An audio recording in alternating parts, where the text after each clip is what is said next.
7 अक्टूबर को जब हमास ने इजराइल पर हमला किया, तभी से पश्चिमी एशिया के हालात बदल चुके हैं। इजराइल की गाजा में कार्रवाई से पश्चिमी एशिया में युद्ध की आशंका के बादल छाए हैं। एक तरफ इजराइल हमास पर कमरतोड़ कार्रवाई कर रहा है, तो वहीं दूसरी ओर हमास भी इन मोर्चों पर इजराइल को घेरने की कोशिश में जुटा है। हमास की कोशिश ये है इजरायली विरोधी संगठनों और देशों को भी इस युद्ध में शामिल किया जाए।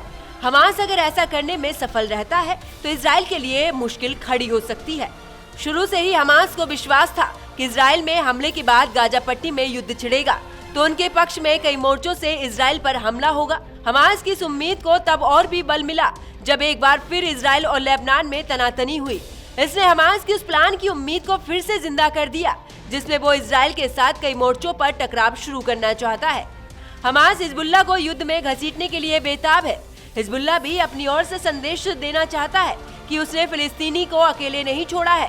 हिजबुल्लाह के अखबार अल अखबार के मुताबिक गाजा पट्टी और लेबनान में साझा सैन्य गतिविधियों को अंजाम देने के लिए हमास, हिजबुल्लाह और सहयोगी सभी गुटों को शामिल करने के लिए एक ऑपरेशन रूम स्थापित किया गया है। पिछले कुछ सालों में हमास और फिलिस्तीनी इस्लामिक जिहाद ग्रुप लगातार युद्ध क्षेत्र में एकजुटता के विचार को बढ़ावा दे रहे हैं।